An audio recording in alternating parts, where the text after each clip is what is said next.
Hey traders, this is Ron. Happy hump day. Hope you guys had a fantastic day. As always, everything in this presentation is for educational purposes only. We'll lead out here with the SPY, the Spiders ETF, and we were up today about a 0.5%. We did dip below the institutional moving average, which is our orange line, the 5-0, the 50-day SMA. And we ended up closing near the highs of the day and got back above the 20-day EMA. Therefore, the 20-day period goes back to being bullish. The 50-day period is bullish, just like it was yesterday. And if we get above the 8-day, even the short-term moving average, and that's the blue line, our 8-day EMA, then everything goes back to bullish on the daily chart. So even though yesterday we had bearish engulfing, it was all about the 50-day. Today it held, and we bounced pretty vigorously. So we'll just keep an eye on what happens tomorrow. If tomorrow turns out to be a really bad day, let's say on Thursday, and we end up coming back down in here, well, guess what? Everything just shifts to the bears right now. And then the target would be all the way back down here, just like we pointed out yesterday. So no change, other than the bulls had a little bit of a push today. How about the diamonds? Up just over 0.5%. Now, they, again, never even got close to their 50-day SMA yesterday. Today, we gapped up above the 20-day, closed in the upper end of the day. Weirdly enough, we didn't get above the 8-day EMA in blue. We sort of stuck just underneath it. But hey, we're above the red. That's 20-day EMA. We're above the orange, 50-day SMA. Both time periods are bullish. So SPY diamonds are with the bulls.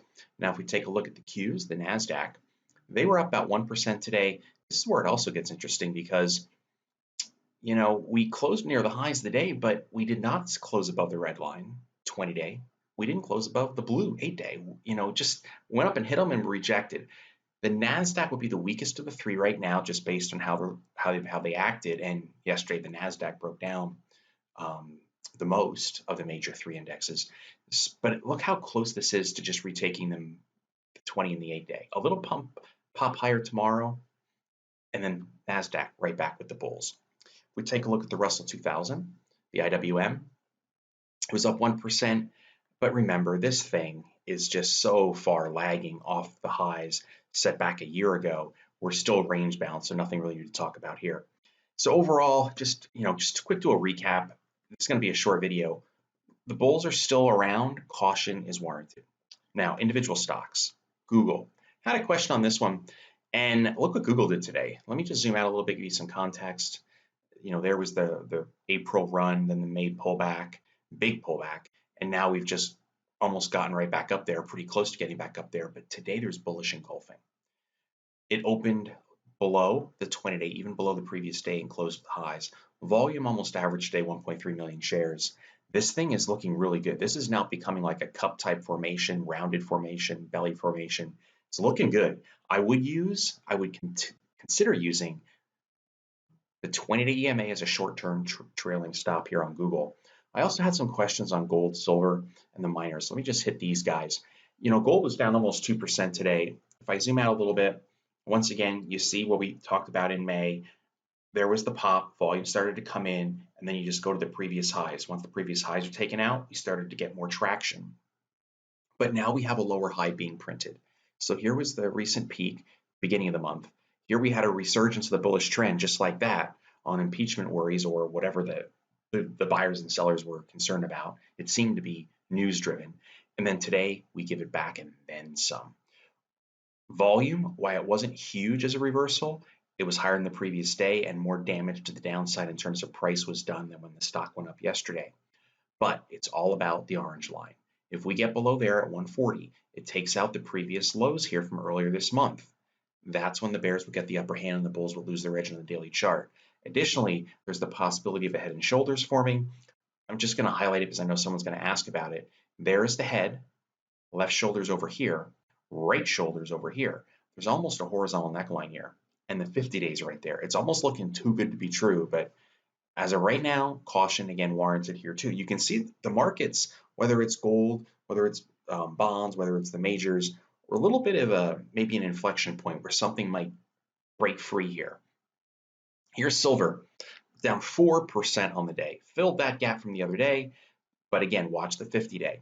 If you look at something like USLV, now this is an ultra 3 times long silver. Look where it was over here when we began to break out, right? It was right around 70. Before you know it, 2 months later, you're at 130. Not bad for a 2-month return. But then in 3 days, you're plus 130 and you're all the way down and basically at 100. 30% loss in value in 2 days. That's how these triples can literally steal all of your capital. Today, 11% drop because silver was getting creamed. Be very, very careful. Follow this in paper trading so you don't get run over. But if it loses the orange line here, the 50-day, that's bearish for this triple. But before I would just go to the triple, whether it's triple long, triple short, doesn't matter. I go back to SLV and use that as the proxy. Below the 50-day here would probably correlate to USLV also breaking it too. So GDX, George Delta X-ray, this is the gold miner. It after, what was that? What's today? Wednesday. So we had Friday, Monday, Tuesday, looking like we're going back up to highs. Now we roll over. We take out the previous lows. This is now a lower high. And in fact, I could even draw like a trend line here. And we have a little bit of a downtrending channel appearing.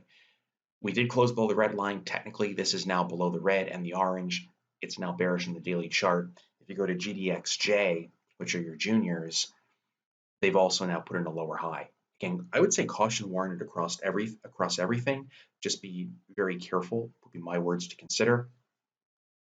And let's see what happens here if we get a SPY breakout, or if gold starts rolling over hard, that's probably going to be bullish for the S&P and the broad markets. But overall, SPY is still hanging in there. Oh, and one last question. I was asked about, what brokerage firm am I showing? It's TradeStation. These are TradeStation charts. My favorite charts were profit charts, I think, or swim, but now that they took that down, TradeStation is my next favorite. So we'll pretty much be using TradeStation charts all the time. They were always good. I just like profit charts with a combination of think back over at thinkorswim. So made for a nice 1-2 punch. But I think TradeStation's good too. So, all right, have a great day. We'll see you in the next video.